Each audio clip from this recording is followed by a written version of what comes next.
No matter how many customers I have calling in, requesting appointments, wanting new systems, needing repairs, all those things, it is a 100% people-driven business. If I don't have good people to go in and carry the vision that we have of customer service that we're trying to provide, if I don't have those people, I have nothing.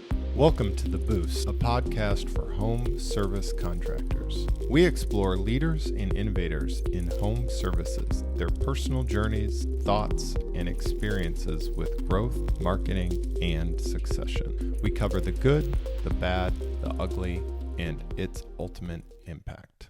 Hello, everybody. Thanks for being here on another episode of The Boost. I'm Zach Wilson, Chief Marketing Officer of Local. Today we have Matt Ballard, CEO at Sunrise Mechanical and Sunrise Services. Matt, welcome. Thanks for being here, man. Happy to be here. Thank you for inviting me to be on the podcast with you. Absolutely. So for the people out there that don't know much about you and where you started, where you've taken things, can you just give us a little bit of background? I know you grew up in the trades and you were in private equity and now you're an operator, right? Go through that journey real quickly before we get into the meat and potatoes of where you've taken things today. Yeah, I got my start really young in life. My dad's air conditioning contractor in Las Vegas for a service business. And so from the time I was really young, I was always exposed to the air conditioning heating space. And when I was a teenager, I started working for him, doing all sorts of different type of work, anything from, sweeping in the warehouse, service work, install work. I'm not a real big guy, so I fit really well in tight attics. And so I spent a lot of time in attics, and it taught me that I kind of hated air conditioning. But I took a couple year hiatus,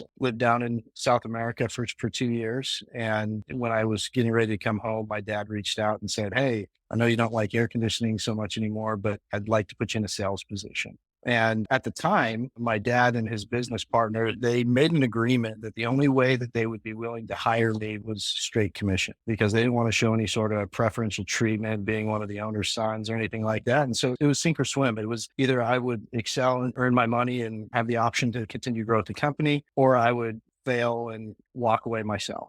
So it was around late 2004 when I first started. The title was back then was Comfort Advisor. And so it was essentially residential HVAC sales. So when I was going to school, I would take classes in the morning, and then the afternoon and evenings, I'd run sales calls. And I did that for a number of years, got pretty good in that space, and eventually moved away from home for a little bit, transferred schools.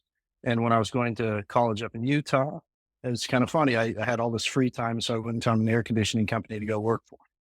So I worked in sales for a company called 1 Hour Air Conditioning. It was a franchise up in Orem, Utah, while I was going to college. Eventually got to the point where I realized that I hated college so much that it was time to drop out of college and pursue air conditioning full time. So that's what I did. So I came back to Las Vegas, got back in the family business, and eventually ran operations for that company for a number of years. In the process, also realized that my dad, who was the one that introduced me to all this and who I owe, frankly, just about everything to, he and I are very much alike and somewhat different in our levels of, I guess, call ambition. And to maintain a good, healthy relationship with my dad, the decision was made that it was time for me to leave the family business. I worked with him for a very long time, and he's one of the people that I respect most in this world. And for the sake of the relationship, it was time to go do something else. And so I left. He was not ready to retire, and I went and worked in wholesale. And so I took a role as a product manager for a West Coast wholesaler with 30 some odd locations. And I was brought in to develop the indoor air quality segment of the business for him. So I did that for a number of years, eventually took on additional roles there, oversaw the sales of non-equipment related business for them over the West Coast, and eventually took on and developed all the inside and outside sales training programs for that company, and was very much involved in training salespeople for the wholesale side of the business. Eventually got kind of tired of doing that. So I decided I was going to go be a consultant. And so I opened my own little consulting company. I worked with some of the larger private equity firms in the country, helping train service technicians and helping build sales processes and product offerings and different things like that. Eventually got into some leadership training and development. And so I would help train some of the new leadership teams post acquisition for the large private equity companies that's out there. In the process of doing that, I came across a guy who's become a really good friend of mine. His name's Tom Howard. He's a VP of customer experience at Service Titan. And it's kind of funny. I'm talking with one day and he goes, "So how much longer are you going to do this consulting thing?" Like, "I don't know. I'm having fun." He goes, "Well, here's what's going to happen. Eventually you're going to realize that you can't scale yourself very well and that you're only going to be making money if you are physically out there doing the work." And he goes, "And you're going to get burned out." And I was like, "No, this is a great life. I love this. It's so much fun. And the money's great. I'm going to be just fine." And sure enough, in less than a year, I'm like, "Tom, you're right. This sucks." It's a rough life to live on the road all the time. So he put me in contact with a startup in the HVAC and plumbing space. And so I became a partner in that small little PE firm and had the COO position. So I was brought in to help improve operations on all the companies that they'd already acquired. Sorry, just on that point, was that a platform or an actual PE group, or were you actually the sole owner operator of that business? No, so it was a small kind of PE firm that was just doing a roll up, essentially just a little holding company. And so they'd acquired businesses in Phoenix, Arizona, in Arkansas, Washington, D.C., Toronto, Canada. And so kind of their premise was that they could go buy businesses that a lot of other PE firms wouldn't be interested in buying. Right. New Right. construction, commercial service, and different things like that, mechanical businesses. But the whole thesis is like within every one of those companies, there's a service business somewhere. And so I was brought in to figure out how to do that. Okay. So On the service side, you came in to find some operational efficiencies and training and things like that. Are they still investing? They still exist or no? yeah, they still exist. They still have the same companies. And frankly, I can't tell you exactly what they're doing right now. I don't know, No, you're good. You're you know, good. Yeah, yeah, but yeah. yeah, No, you're they're good. still, I was they're just still curious if around. we've interviewed a couple of those others on this and totally transparent. Leap Partners is one that's in that category. They're 500,000 to maybe 2 million EBITDA in terms of transactions. Similar philosophy, but geographically focused. And their philosophy is can't remember what the timeline is, but basically do it and then complete it and then be done. Whether that happens, I don't know. They're only a year or two into it, but like that's the plan. There's a start and a finish. That's why I asked that question. Their philosophy is very much buy and hold. Is long-term holding company is the plan there. I worked with companies throughout the country, like you said, working on the operation side, eventually got into the acquisition side. And most of that was just because of built relationships with air conditioning contractors, primarily over the Western United States when I was in the wholesale space. And so I had a lot of contacts. I would push leads to the acquisition side of the business. Eventually they asked me to join in and help. And so helped on the diligence process for a number of transactions. Had a pretty good time there, but eventually got to the point where between working wholesale and traveling significantly there, and with the consulting company traveling all the time with that, and then with this other company, the PE company, traveling nonstop for that, I eventually got to the point where I went to him and said, "Hey, I can't keep traveling like this. It's not good for my marriage. It's not good for my daughters. I need to be in Las Vegas." And so the idea is that we would find and acquire a company in Las Vegas that I would just operate here for the PE firm. And so we set our search team out. So that was the starting point. That was the starting point. And so it was actually kind of cool. So the guy that was one of our BDRs, he cold called into Sunrise and left a message to the CEO. They got a phone call back 30 minutes later. And then the next day I was on a Zoom call with the owners of Sunrise. Now, I'd grown up in Las Vegas in the HVAC space. I knew about Sunrise. I knew that they were a major player in the market, and they didn't know who I was. The sellers had heard of my name before. I think that was about it. It's so many different mutual connections through vendors and manufacturers and wholesalers that I was able to build a good relationship with them. And sorry to interrupt, the Sunrise Mechanical was the residential new construction one, right? Yeah. Okay, gotcha. Yeah. So we came across that business, and the only reason that we were kind of interested in it was because one of the prior acquisition that we'd done at the PE company was a new construction business out of Arkansas. And it was a great little family owned and operated business. But again, that thesis within every one of those companies, there's a service business somewhere. And so set out to build a service business out of the new construction, just had a tremendous amount of success with it. So it's like, we know how to do that now. And so we found Sunrise Mechanical, we engaged, got the deal under contract. Ultimately, what came down to is that the company that we were with wasn't going to execute on the acquisition. And so myself and my current business partner, a guy named David Brown, we had one of the investment banks reach out and say, hey, I know your company's not going to make the acquisition, but we'd like to sponsor you guys to do it. We think it's a great deal, and we'd love to have you guys buy Sunrise. And so we were able to work a deal with our employer, the PE company from before, where they're a minority shareholder in Sunrise Mechanical.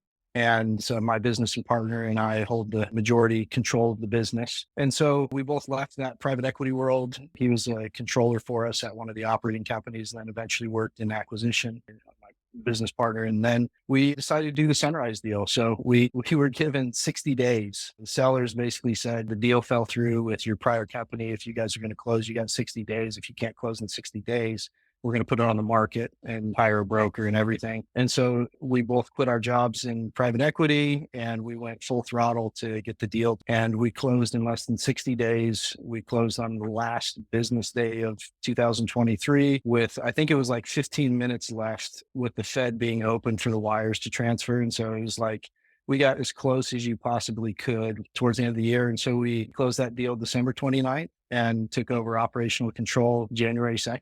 So we both operate the business today. David's our CFO. He's fantastic. He's one of the better financial minds I think I've ever worked with, knows his stuff really well, but he's also been exposed so much to the operation side of the business that he's a very capable operator. I've got an excellent business partner in this deal. That's kind of how we got to where we are right now. That's awesome. That's fast. I don't think I appreciated how fresh everything is, to be honest, given the timeline. So just as a recap, it was private equity. Then you did the deal with private equity to go out and use their deal team, find you a deal in Las Vegas or find someone to acquire with them. That was Sunrise Mechanical, correct? Yep.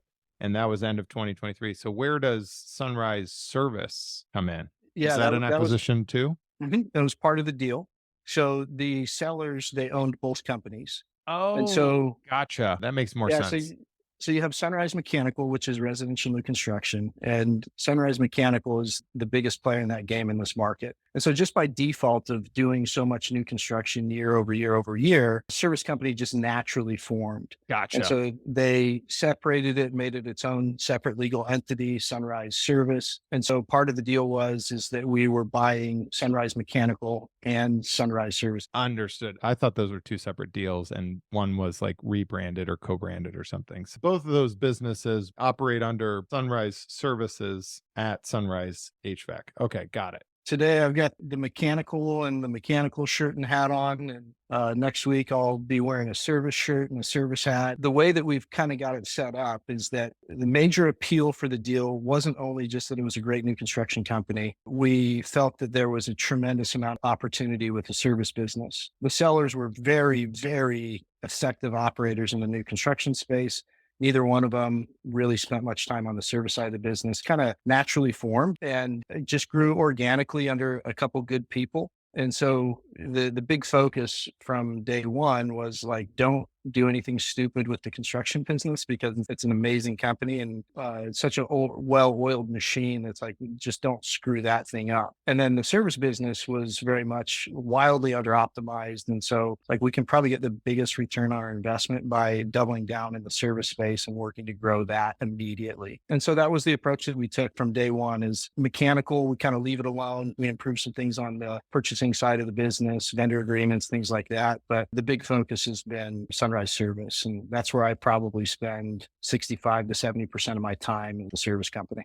So just out of curiosity, because everybody would argue that's in the residential side, don't want to be in new construction. And I've always understood why. And there's just a lot of failure points with those relationships, right? Because instead of it being B2C business, like residential HVAC, right? Like business to homeowner, you're really becoming a B2B company, right? And so your relationships are with obviously builders and those people. And I totally get that and see how this can come and be like a great strategy to augment the and really create a hedge on the construction side. The question is on the new construction side, when you guys acquired this, I'm guessing the reason that it had value and was of value is that somehow the previous owners had decoupled themselves in the relationships with the builders. Just talk about what that decoupling or separation actually looked like. And obviously it was appealing, but what did they do differently from everybody else? Everyone else in the new construction world, the owner is the relationship with, a bunch of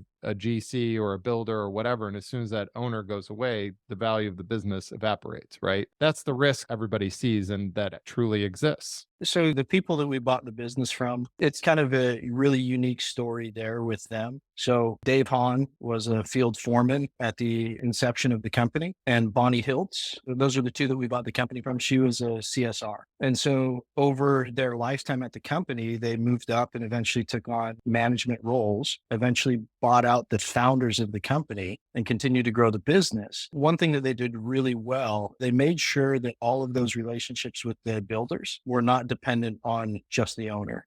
Right. And so great relationships from the estimation side, working with them, great relationships in the office with our call takers and dispatchers, warehouse managers, our field foremen that we have out there are fantastic. And so the relationships didn't lie solely with the sellers. So we weren't too concerned by the sellers exiting that we were going to get any decrease in work, anything at all like that. And in fact, like part of our diligence that we needed to perform prior was to actually meet with the major customers and talk with them about the coming transition to make sure that we wouldn't have any real changes as a result of the sellers retiring and exiting the company.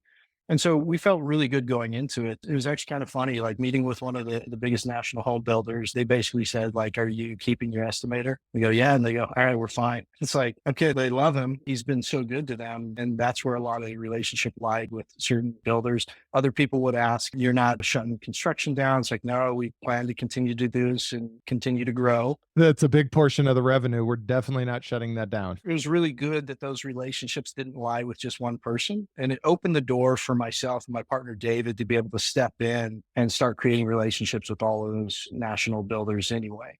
And so we had a really good, smooth and clean transition, much more smooth than I even imagined it would be. A lot of that is just a tip of the hat to the sellers. They built a great management team and the business was not 100% dependent on them in order to continue to function. And I think an important point for everybody out there, and you're highlighting, this is very similar to what creates the value in the resi side of the businesses when people buy them. It's the decoupling of management from your sales layer, your install layer, your service layer. All of those layers need to be clearly separated so that when they buy the business and whatever the event is, you're old and you want to go out to pasture and retire, or you just want to move on to something else, but you are taken out of the business, the hit by the bus, there is no ripple effect in the business. And here you are. We haven't interviewed anyone on the new construction side. So here you are effectively trying to prove everybody wrong that this can be effective. I'm excited to hear how this goes because just hearing your philosophy and strategy and from the new construction side to the service side, there's a lot of retention mechanisms that need to be in place there. I actually don't know the answer to this, but I'm guessing Vegas is still growing like crazy, right?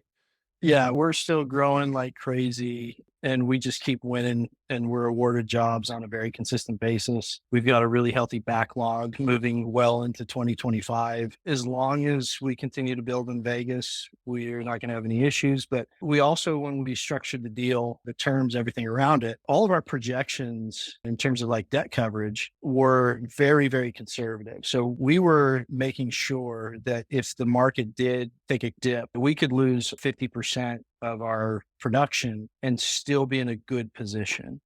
And so we're really conservative with our projections on it to make sure that we would not get stuck in a real difficult situation if something did happen with the housing market. And so we're beating all of our projections this year in new construction. We continue to gain new business that we didn't have before, working with builders that we had never really done work with prior. And so the mechanical business is continuing to grow in such an amazing way. It's fun to watch. And so were those projections in those models based off of furthering the hedge, which is the diversification of the business and, housing bubble, housing market, whatever goes like this. But at the same side, if you're intending to grow the service business, or even if the service business is flatlining, you're supplementing one with the other. Is that correct?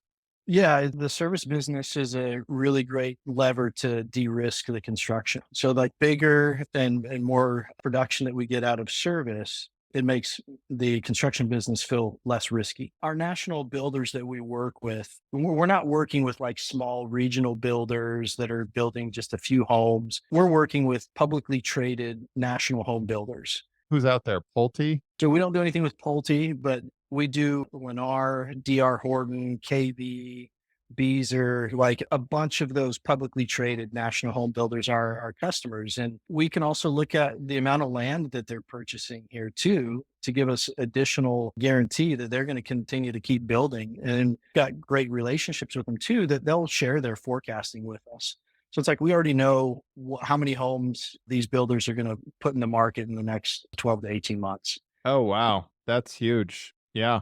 They're already that far out in terms of their planning. We know when they're buying land too. And so every time they buy a new chunk of land, it's just like, okay, we're in a good position. You've also got some really unique market dynamics here. There's really only two major players that do residential new construction. So we really only have one competitor that we consistently go up against, but they have their builders that they work with, and we kind of have ours, and we have a few of them that we overlap with. But there is no real other competitor in our space besides the two of us. There's a couple smaller guys. They tend to do some of the multifamily, the apartments, the condos, and that type of stuff. But vast majority of what we do is single family residence.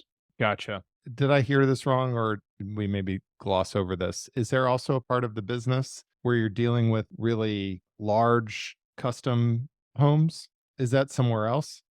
No, that's within Sunrise Mechanical. And we have our residential new construction with the national builders, the tract type housing projects that we do, but we also do some really large custom projects. So one of them that stands out right now is like we're doing a home custom project. It's over 30,000 square foot. That's one I heard you mention. Yeah. Yeah. Yeah. And so that's a multi-year project that we're working on for the construction there. And so we do a fair amount of really high-end custom builds as well, which are fantastic projects to work on. And a lot of people look at the construction space and they get scared because of, I guess, the reputation of slow paying general contractors or no pay or holding on to retention or driving the margin down to where it's even hard to operate. But we don't experience that. Our builders are fantastic. They're not holding back retention on us. They're paying based off of our billing. So none of them are sitting in terms of like extended payment terms. And so they pay really well and they pay on time. On the opposite side of that, we have wholesale vendors that we work with that understand the nature of the business that we're in. And so we've been able to set up specific terms with them too. It's like, well, with certain ones, we don't have to pay for the equipment until it's actually installed in the home. Oh, wow. Which means we're not sitting on, hundreds, if not, hundreds of thousands or millions of dollars in inventory, because the way that we have some of these agreements worked out with different vendors, just some better terms that are a little bit more favorable for us. And in return, they get a massive amount of production from us. And so we get a win in conjunction with the vendors too, which is fantastic. So just curious on the custom home house, is that a custom home builder, just an isolated relationship to call it a one-off or whatever? But okay, gotcha. That it's not one of those bigger groups that's doing something custom. Gotcha. No, there's a fair amount of like custom home builders in the Southern Nevada market. And so we'll work with them as the general contractor and do our HVAC portion of it. Surprisingly, a really good business to be working in. And the only thing that I think is somewhat valid for people to be concerned about in that space, it's hard to get into it because you have to be in a good financial position in order to start playing in that game to begin with. So if you're struggling financially as a company, you're probably never going to get into that space. And if you do while you're struggling, it's probably going to hurt. Whereas we've got such a well-run business, cash flows so well that we can take on the additional custom projects. We've learned how to write the agreements to make sure that we don't get screwed. We also get to be really selective as to which builders we actually want to work with on the custom side. So a lot of our repeat customers, they'll build a few custom homes a year, and we'll do all of them and then move on to next year's projects. Thinking about this, I actually see similarities between those two things, the tract homes and the custom home builders. And the similarity is that a custom home, especially a $30,000 one, and a tract home, you've got a very, very tight, rigid process. From the tract home, you're building communities. So you've got plans, right, that are rinse and repeat, right? So you've got all of those construction documents. You probably, I'm sure they've got all of the HVAC documents all laid out. And then the same thing on the custom home. In reality, custom home is just a larger version of the tract home, but the processes have to be so well documented versus the in between, which is, I think, where everybody else really struggles and fails. It's like the chuck in a truck version, right? You've got these design build shop, these guys that convince their brother-in-law or whatever to build their home for them and design their home. And they don't go through the process of architectural drawings, mechanical drawings, and very formal, so that, and then they just bring in, these vendors, whether it's the roofer, the HVAC, whatever, and you have nothing to go off of, right? Like, you're like, well, what does my mechanical design look like? You got to go into the house and actually figure it out all on the fly. Whereas, and correct me if I'm wrong, but like, if you're getting this new land that's projected for 2026 with one of those home builders, by the time they're sending, I don't know if it's an RFP or a phone call or whatever, but by the time they're sending you those plans, I'm guessing you have 5 mechanical drawing plans of every single one that you need to do. You know exactly how much sheet metal you need. You know exactly what size unit you need. And then you can sort of backfill that. Is that? Yeah, I mean, we're bidding these projects well in advance. We already put these bids together. In the process of bidding the jobs, material lists, the equipment, everything is already set up. And so as soon as we're awarded those jobs, let's just push play. But we already know the materials, we already know the equipment, we already know everything exactly that we're going to need there, because our estimation process is so great that they just say, yeah, you guys were awarded. And it's like, great, we got 4 floor plans in this community. Let's go knock them out. And our rough end crews, our startup guys, they're some of the best that are out there. So we've got a great team to go ahead and execute once those jobs are awarded.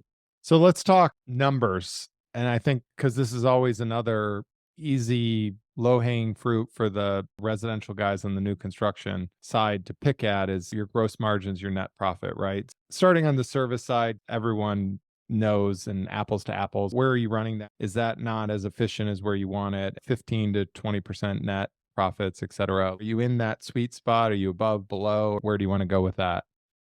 So the service business, I have no problem talking about those numbers. Construction, there's certain things that we don't talk about. Sure. Service, we're typically operating anywhere from 50 to 65% gross margin. And that's both HVAC and plumbing, a little variance depending on the business unit. We also do commercial HVAC, so slightly different margins, but we're north of 20% net profit on the Oh, service business. wow. Okay. So was that day one? Has that been in the last, what are we at, 8 months? Yeah, that's been starting January. We came in and realized with the service business that the pricing was going to be something that we needed to address. It wasn't like really low, but it was lower than we would like it to be. And so, below market? no, I think it was probably mid market, slightly maybe the bottom half in terms of like low pricing. And so we want to be in the top half there. I have no intention of being the most expensive. We also don't want to be so cheap that we can't provide great value and great customer experience using the best installers, the best products, best service technicians. And so we're slightly above average in terms of like where we see ourselves priced in the market. The service business is great. So pushing that margin improvement was a big component of what we've worked on this year.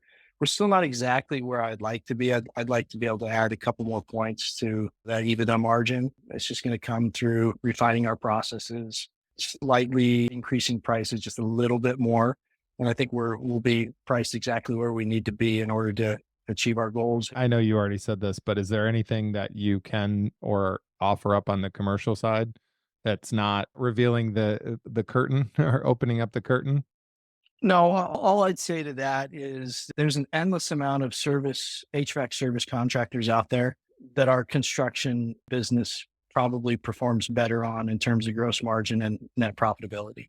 It's a very, very well-run business. It's a profitable business. We're still hyper competitive in the space because we also know that we've got a number of these smaller shops that are willing to work for next to nothing to try to just gain some market share. We're also extremely disciplined on the mechanical business. Our processes are fantastic. They're dialed in.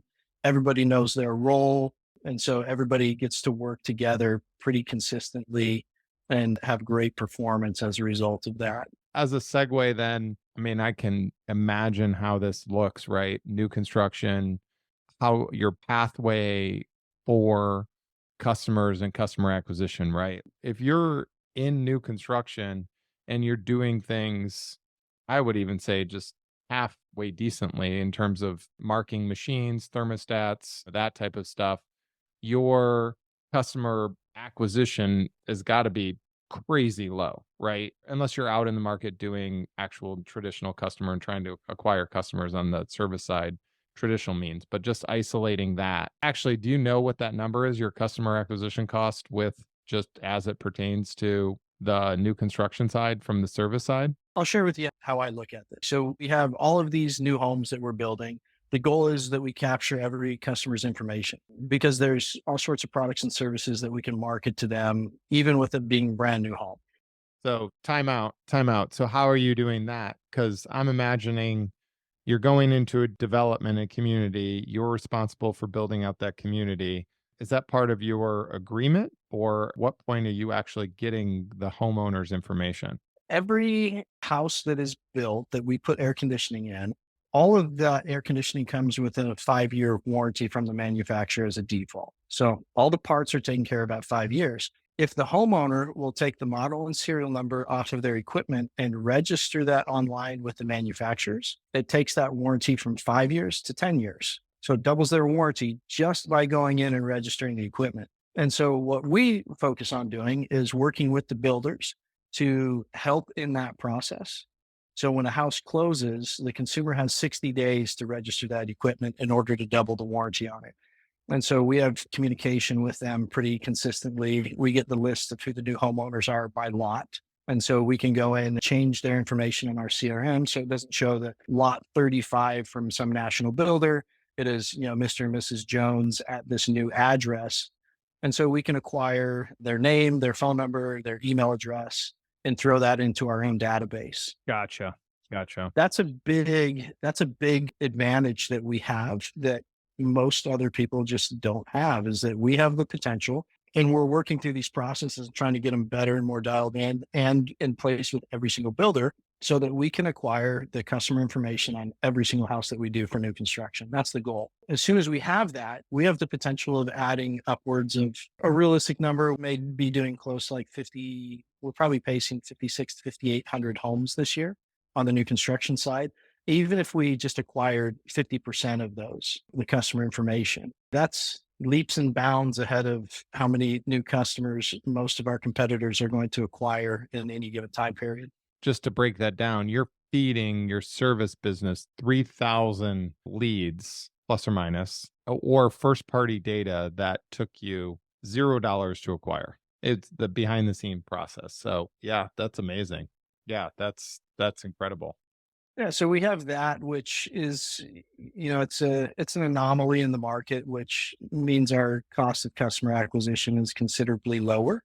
But if we look at just like traditional marketing channels, AdWords, LSA, all those type of things there, we still do advertise. It's been very, very little this year, not anywhere near what we projected that we were going to need to in order to drive the performance that we've had. And so current like paid ad spend is less than like $6,000 a month right now. A lot of that is getting shifted towards the plumbing side of the business. That's by far the smallest division that we have. And so we're going to have a real good focus on growing plumbing over like the next probably 6 to 8 months. And so most of that ad spend has gone to developing new plumbing customers. The other thing that we've done, which is, I think, going to be one of our best decisions that we've made in terms of marketing, is that we have membership agreements for consumers on the service side of the business, or we'll come out and do the prepaid maintenance, discounts on repairs and stuff like that. We used to have two different agreements. We had an HVAC agreement and we had a plumbing agreement. And so, we had 15 times the amount of HVAC agreements that we did from plumbing. It's like, That's a problem. Yep. One agreement, one price. One agreement, one price, and it's going to make sure that we get plumbers into homes and providing value to our existing customer base. And so we'll see the plumbing revenue increase probably pretty drastically over the next few months as we start getting into kind of that routine maintenance season coming up. So are you guys an annual or monthly subscription model for maintenance? We do both. So we have a lot of customers that will just prepay the entire year, recurring charge. Gotcha. So we have it set up. And so we can offer that to either way, depending on what the customer likes. Personally, I'm a much bigger fan of just the 12 months recurring monthly. It's the Netflix mindset of, Yeah, 100%. I think the psychology behind that, it depends on what your price point is monthly. I think the annual thing is, even if you're at the $15.99, which exists and is pretty low model, and you're coming in annually, whatever that is, $192, right? At $16 a month. Like every year when I see that, it's like, oh, here's my $192 charge. What actually happened, right? Versus the $16 a month where you're just like, yeah. I'm a big fan of the we also have customers that choose to do just a monthly. MRR model and getting away from that and just having one price and just kind of take it or leave it. But I don't know that there's any data on one of those. Hoffman, I think you follow him. He had something a while ago on their numbers. I think it was like Q1 where they flipped the script on all of theirs and they took away annual. They went to monthly, they increased monthly. They brought it exactly across all services and they lost like 0 customers type of thing in terms of flipping it. And now he's quick to say they're doing $1 million plus a month in MRR just from that. Well, that's a pretty compelling argument. Talk about ways to streamline your revenue flows throughout the year. That's a good one. So I always use that as an example in terms of how to convince people to switch. Outside of the retention and working through the acquisition, are you guys trying to push and sell those memberships to those new customers or no? Because you know that if you're getting customers' information, they're already on a 10-year warranty. And so they're no good to, I mean, they are good to you, but I know there's a lot of sentiment in the market that we're like, service businesses, especially in HVAC, they don't want brand new homes because they're not selling them a replacement system. But every single new home that we go into is going to benefit from improved air filtration. They're going to benefit from improved water filtration. They're going to benefit from a maintenance contract to maintain their equipment running at factory fresh condition. There's going to be a lot of them that are going to want duct cleaning. That's one of the big things that we brought in this year was duct cleaning in particular, just because what happens in these new homes, and it's unfortunate, but it's just the nature of what happens, is that the air conditioning system gets put in, drywall gets put up, and they want to turn the air conditioner on so that they're not working in a house that's 130 degrees. And so those air conditioning systems and the ductwork, it gets pretty dirty during construction. And so we have a lot of new homeowners that want duct cleaning like within a very short period of time. that's We smart. can do that and then get the construction dust and the drywall dust and any other debris or anything else that got sucked in the process of construction and make sure that they get to start with a clean, efficient system. There's plenty of things that we can do with. Yeah, I didn't even think about that. I guess I just glossed over the fact that, like, even though you have a brand new system, and I'm of this mindset too, and I'm sure others are, where it's like, if I get something brand new, I want to keep it brand new for as long as possible. So sign me up for that. And then the duct cleaning is a no-brainer. Are you pushing your strategies on that? Are you pushing flyers like the new homeowner once they take, the duct cleaning example? Are pushing mailers? Is that how you're doing that marketing? It doesn't feel like a digital touch point to me. No, it's definitely not a digital touch point. We're working with an agency to get some direct mail campaigns going into that space specifically. We are working towards that right now. We're 8 months in and it's been wild. We've just been nonstop busy from day one, no rest whatsoever. To a certain extent, it was get everything as close to good before summer for the service business and then like survive through summer with the demand that's going to be there. And now we're starting to be able to breathe again. Temperature's not nearly as extreme. So air conditioning systems aren't going to be breaking or being replaced as frequently, which means we got to like really focus in on improving our processes, our training, and really dialing in the marketing plan moving forward. During the summertime, there's not too many consumers that are concerned about duct cleaning. because it's hot. System's got to be off for an extended period of time to do duct cleaning properly. So we're going to be coming into in the next probably 4 to 6 weeks, the ideal temperature range in order to offer those type of services. Oh, I didn't realize there was some efficiency with temperature standpoint and you couldn't even operate it. And that's doesn't surprise me at all in terms of where you're at, drinking from the fire hose, especially between the acquisition, the season, everything. So the direct mail is going to come. We've got a couple different campaigns that we're going to be working on direct mail in conjunction with the digital stuff that we're doing. I'm still a real big fan of direct mail. I think when done properly, it's still an amazing channel. So many people have written it off just because it tends to be expensive. We can get some of our better returns on it. I 100% agree. It goes from the marketing mindset of what's your intent, specifically talking about the duct cleaning. Unfortunately, you have to sort of capitalize on fear in some ways, fear of having allergies or throwing all this dust back into your home and whatnot. And it is what it is. I would argue most people are not aware. I didn't even think about that as a new homeowner, and most people probably are not thinking that. So there you immediately have a lack of intent from the customer side, right? And the only way you're going to develop that intent is creating awareness of that problem, which you're not going to do with digital. It's just not targeted enough because you need some intent there on the digital side to trigger that, right? Like it's just not going to exist. So that's a no-brainer for me. I pretty much guarantee that that will serve you well if you just implementing that. All you got to do is implement it, Matt. That's it. It will work. Yeah, I don't provide guarantees in my business. That seems like a no-brainer to me. I was on a different podcast just this last week, and a friend of mine listened to it, and he sent me a text message afterwards, and he goes, "No wonder I haven't heard from you in 8 months." Yeah, we're doing so much, and we're executing so much and implementing so much on a very consistent basis that worries me that we're going to get to the point where we're going to be burning out some people because we've been going so hard and so fast. The growth trajectory that we're on is not sustainable long term. You can't grow 70% year over year for too many years in a row before you just start blowing stuff up.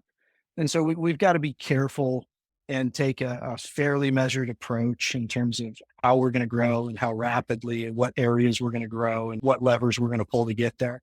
Because ultimately, no matter how many customers I have calling in, requesting appointments, wanting new systems, needing repairs, all those things, it is a 100% people driven business. If I don't have good people to go in and carry the vision that we have of customer service that we're trying to provide, if I don't have those people, I have nothing.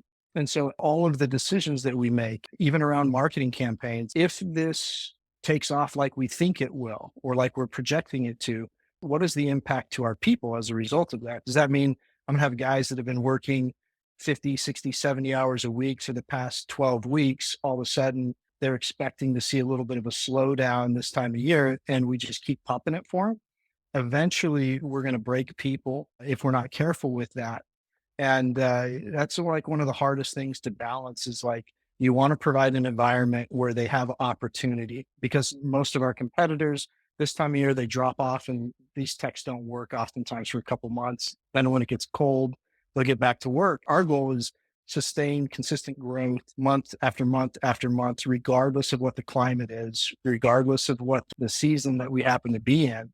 But we have to do it in a way that still allows them that they can recover, because coming out of summer, these guys have some of the hardest jobs that you could ever imagine. And they just go nonstop. If we continue to push too hard, we're not doing right by our first customer, our employees. And so it's always that wonderful balance of making sure that they have enough opportunity and the earning potential that they want, but not just absolutely burying them. So, as long as we're budgeting and forecasting properly, we tend to do pretty good with that. But it's the nature of what we work with, is trying to balance high levels of production without burning out people. Yeah.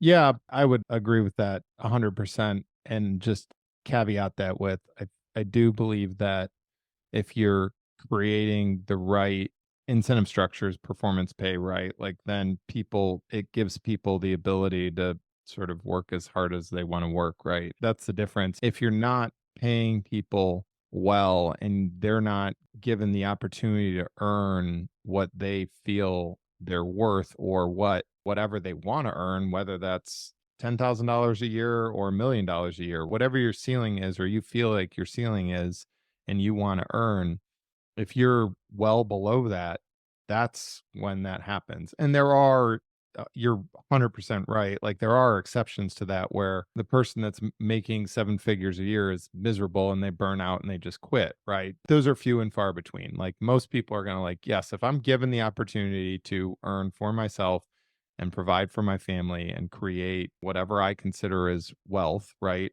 I am going to work as long and as hard as that I can. And we didn't talk about this and we don't need to, but I know that you've moved to some of those payment structures. I believe that you probably won't get to that point because you're incenting the people in the right ways to earn, and hopefully they're excited about it. Anyway, well, that was awesome. I appreciate you being here and taking time away from your craziness. I hope it continues through the shoulder seasons here and that everything you're trying to do and planning to do continues over the coming quarters and years, and appreciate you. I appreciate you reaching out and having me on. It's been a pleasure to talk with you, Zach. Thank you. Yeah, thank you. And for everybody else, thanks for being here and go get them.